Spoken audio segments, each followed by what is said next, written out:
प्रदोष के दिन प्रदोष काल में लगाया गया दीपक 5 स्थान पर फल देता है। पहला स्थान, अगर हमको या हमारे परिवार में किसी को काल सर्प दोष है तो हमारा प्रदोष का लगाया गया दीपक कहीं पूजन मत कराओ, वो दीप जलाने से ही काल सर्प दोष समाप्त होता चले जाता है। दूसरा स्थान, पितृदोष। अगर किसी ने कह दिया कि तेरे घर में पितृदोष है, तेरे घर में, कई लोग बता देते हैं कि तुम्हारे घर में, कई माताएं पूछती हैं मेरे घर में बेटा नहीं, मेरे घर में 3 बेटी हो गई, 4 बेटी हो गई, 5 बेटी हो गई, बेटा नहीं है, बेटा नहीं, तो किसी ने कह दिया पितृदोष है। अब तुम शंकर जी की पूजन कर रहे हो, शंकर जी पे जल चढ़ा रहे हो, शिव की स्तुति कर रहे हो, तो किसी किसी की यहाँ 3 बेटियों के बाद, 4 बेटियों के बाद, एक माता ने तो लिखा है कि उसके यहाँ 2008 में उसके घर में लड़की ने जन्म लिया था, या 2008 में उसके घर में बच्चे ने जन्म लिया था, लड़की ने। उसके बाद फिर लड़की ने जन्म लिया और उसके बाद उसके घर में कोई पुत्र का योग नहीं बना। तब उसने प्रदोष के समय पर शाम को दिया लगाना प्रारंभ करा और 2008 में बच्ची जन्मी थी और अब 2024 में उसके घर में लड़के ने जन्म लिया। कि प्रदोष काल का लगाया गया दीपक, प्रदोष काल, प्रदोष के दिन, प्रदोष काल का जो दीपदान होता है वो सरल नहीं होता, वो सहज नहीं होता। 5 स्थान की पूर्ति करता है। पहला स्थान किस चीज के लिए? काल सर्प दोष के लिए। दूसरा, पितृदोष। कैसा भी तुम्हें कोई पितृदोष बता दे, कितना भी तुमसे कोई कह दे कि तेरे घर में पितृ का दोष है, तेरे घर में ये दोष है, अगर आप प्रदोष के दिन, प्रदोष काल में, अर्थात सूर्य अस्त के समय के 2:45 तक का जो समय होता है, 2 घंटे के समय का, उसके अंतर्गत अगर आप प्रदोष काल के समय में भगवान शंकर को दीप लगाने के लिए अगर पहुंचे हो तो वो आपको फल देगा ही, पितृ दोष का निवारण होगा ही। चाहे तुम कुछ करो चाहे मत करो, और पितृ की शांति करा दे। दूसरे नंबर पर है पितृदोष। तीसरे नंबर पर है वास्तु दोष। हमारे घर का, अब एक बहुत सावधानी से श्रवण करने वाला विषय है, वंश की वृद्धि नहीं है। 30 वर्ष शादी के हो गए, 40 वर्ष शादी के हो गए और औलाद है ही नहीं। डॉक्टर ने भी हाथ ऊंचे कर दिए, टेस्ट पे भी करवाया, IVF करवाया, सब कुछ तुमने करवा लिया, तो भी औलाद नहीं है। तब आखिरी में एक काम चालू करो, प्रदोष का दिन दोनों पति पत्नी व्रत चालू कर दो प्रदोष का, और प्रदोष काल में शाम के समय जाकर एक ही दिए में 2 लंबी बाती जानते हो ना, रुई की लंबी कपास की बाती 2, और दोनों बाती एक ही दिए में रखकर पति पत्नी दोनों उसको प्रज्वलित करना प्रारंभ करें। बाबा संतान देकर ही रहेगा, औलाद आएगी ही। दीप की जो बाती में अंतर आ जाता है, एक गोल बाती में और लंबी बाती में अंतर आता है, बहुत अंतर आता है। पितरों के लिए गोल बाती का प्रयोग बहुत कम होता है हमारा, देवी जी के लिए, माता रानी के लिए, जगत जननी के लिए गोल बाती का प्रयोग बहुत कम होता है हमारा, ध्यान रखिएगा। एक पितृ के लिए, एक जगत जननी जगदम्बा दुर्गा भवानी के लिए गोल बाती का प्रयोग कम होता है, लंबी बाती का प्रयोग ज्यादा होता है। क्यों? क्योंकि हमारे घर की कुल देवी और हमारे घर के पितर हमारे वंश की वृद्धि करें, इसलिए लंबी बाती रखी जाती है, जिससे हमारा वंश बहुत लंबा चले, बहुत उन्नति की ओर बढ़े, इसलिए लंबी बाती का प्रयोग किया। शिव महापुराण की कथा कहती है 5 जगह पर हमारा जलाया गया एक दीप जो प्रदोष के दिन प्रदोष काल में लगाया जाता है, 5 जगह पर भारी पड़ता है। पहले नंबर पर जम के बोलते जाओ, काल सर्प दोष। दूसरे नंबर पर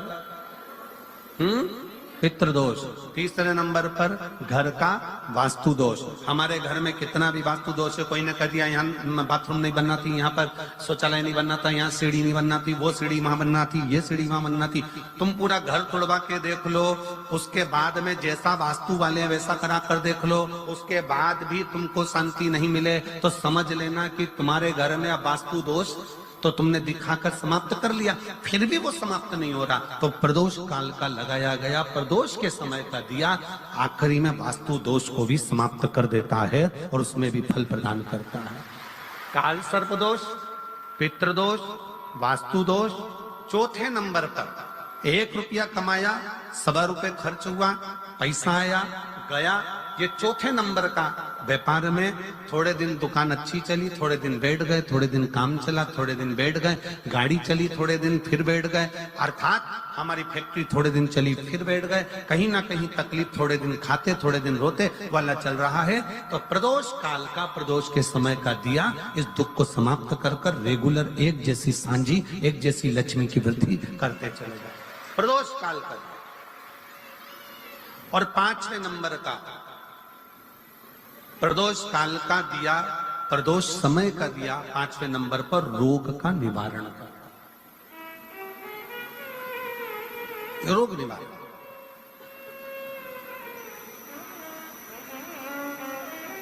ये 5 स्थान जो बताए गए हैं प्रदोष काल के दिन, प्रदोष के दिन दीप प्रज्वलन के।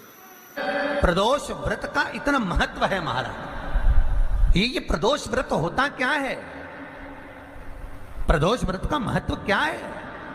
शिव महापुराण की कथा कहती है शंकर भगवान का प्रदोष का व्रत, अर्थात चंद्रदेव को जो क्षय रोग हो गया, बीमार पड़ गए, शरीर गलकर नीचे गिरने लगा, तब देव ऋषि नारद ने भगवान चंद्र को, शंकर भगवान के पूजन का विधान बताया। और पूजन करते करते त्रयोदशी तिथि आ गई, जिस त्रयोदशी के दिन चंद्रदेव ने सुबह से शाम तक कुछ नहीं खाया। शाम के समय सूर्य अस्त के पहले चंद्रदेव ने स्नान किया, श्वेत वस्त्र धारण करे, और श्वेत वस्त्र धारण कर कर चंद्रदेव शंकर के शिवलिंग के पूजन करने बैठ गए। शंकर भगवान के शिवलिंग के पूजन जब चंद्रदेव ने करी, हाथ में अक्षत लेकर चंद्रदेव ने शंकर को समर्पित करे, ओम उमापति नमः कहकर जब चंद्रदेव ने शिव को समर्पित करे, भगवान शंकर त्रयोदशी के दिन प्रदोष समय में, प्रदोष काल में प्रकट हो गए। और प्रकट होकर बोले, ऐ चंद्र,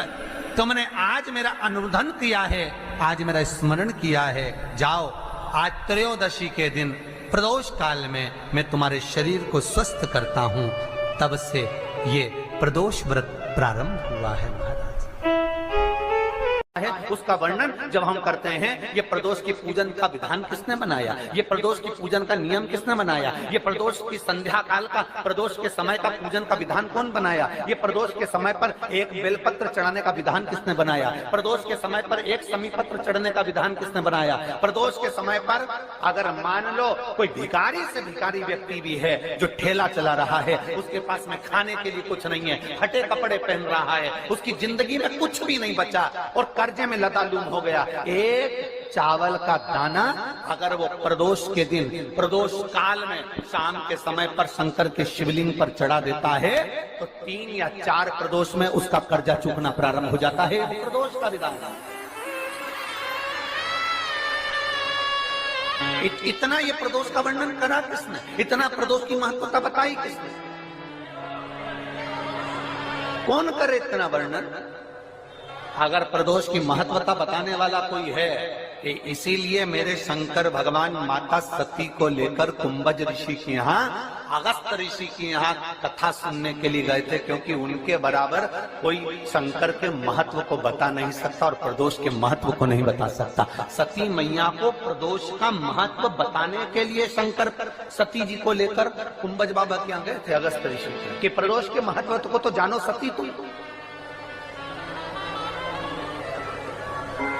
तुम प्रदोष के महत्व को तो सती जानो, तुम प्रदोष के महत्व को तो सती पहचानो कि प्रदोष का महत्व क्या होता है, प्रदोष काल का महत्व क्या होता है, प्रदोष के समय का महत्व क्या होता है। जिस समय पर सूरज डूब रहा हो, चंद्र प्रकाशित हो रहा हो, दोनों का मेल हो रहा हो, ना तो पूरा सूरज डूबा है, न पूरा चंद्र आया है, न पूरा अंधेरा है, न पूरा उजाला है, उस समय को प्रदोष काल कहा गया, उस समय को प्रदोष का समय कहा गया, प्रदोष काल कहा। अब कई लोग हमसे कहते हैं, गुरुजी आप हमको प्रदोष का समय बताया करो कि प्रदोष काल किसको कहते हैं, प्रदोष का समय किसको कहते हैं। अब एक बात हम आप सबसे कहना चाहते हैं, जितने लोग आस्था चैनल पर सुन रहे हैं, जितने फेसबुक यूट्यूब पर सुन रहे हैं और जितने रेवाड़ी की इस पवित्र धरा पर कथा को सुन रहे हैं, आप सबसे एक बात कहना चाहेंगे। अगर हम समय देखकर बताएं आपको कि शाम को 6 बजे, 6:30 बजे, 6:30 पे लेकर 7:30 के बीच में ये समय है, या 5:30 से लेकर 6:30 तक का ये समय है, या हम तुमको बोल दें कि इतनी बजे ये समय प्रदोष काल का रहेगा या इतनी बजे ये समय रहेगा, तो देखिए कभी कभी ठंड का समय आता है तो दिन जल्दी ढल जाता है, कभी कभी गर्मी का समय रहता है तो दिन बहुत लेट ढलता है। इसलिए समय की गणना से मत चलो, आप तो ये अंदाजा लगाकर रखो कि दिन ढल रहा हो, अंधेरा होना शुरू हो रहा, सूरज डूब रहा हो, चंद्र प्रकाशित हो रहा हो, अंधेरा अपना काम कर रहा है, सूरज ढलता जा रहा है, दिन कम होते चले जा रहा है और अंधेरा थोड़ा बढ़ते चले जा रहा है। इन दोनों का जो मिलन का समय हो, अब वो कितनी भी बजे, आप तो बस उसके मिलन का समय निकाल लो, वही समय प्रदोष काल कहलाता है, वही समय प्रदोष काल। सोमवार की प्रदोष पड़ती है तो शंकर भगवान कैलाश पर निवास करते हैं, मंगलवार की प्रदोष पड़ती है तो शिव काशी में निवास करते हैं, बुधवार की प्रदोष पड़ती है तो शिव रजत भवन में निवास करते हैं, गुरुवार की प्रदोष पड़ती है तो शिव गंगा के स्थल पर निवास करते हैं, शुक्रवार की अगर प्रदोष पड़ती है तो शिव नीलकंठ पर विराजमान होते हैं, शनिवार की अगर प्रदोष पड़ती है तो शिव शमी के वृक्ष के नीचे रहते हैं, और रविवार की जब प्रदोष पड़ती है तो शिव बेलपत्र के पेड़ के नीचे निवास करते हैं। महाराज ये एकादशी शंकर से कह रही है कि आपका स्थान ये नहीं कि आप कैलाश पर मिले, उस बार को, उस तिथि के दिन, उस अनुकूल।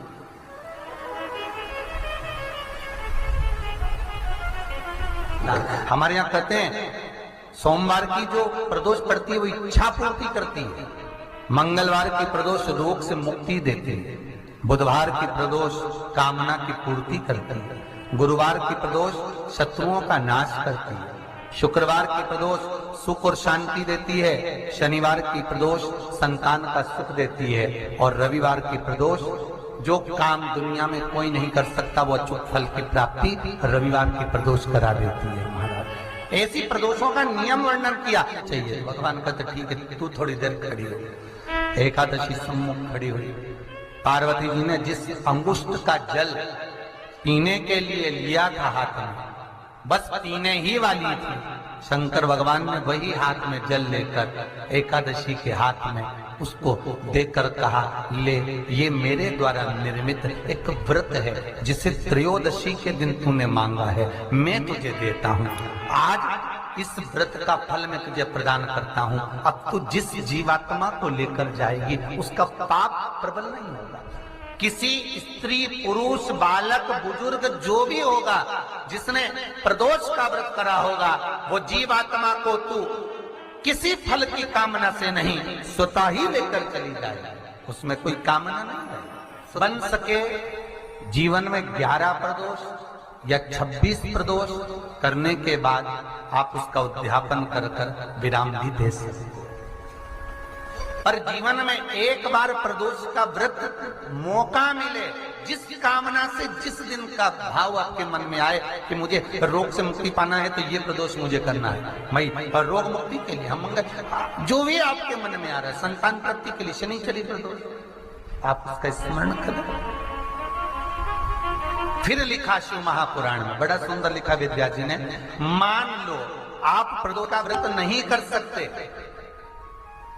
आप अगर व्रत नहीं कर सकते तो प्रदोष के दिन,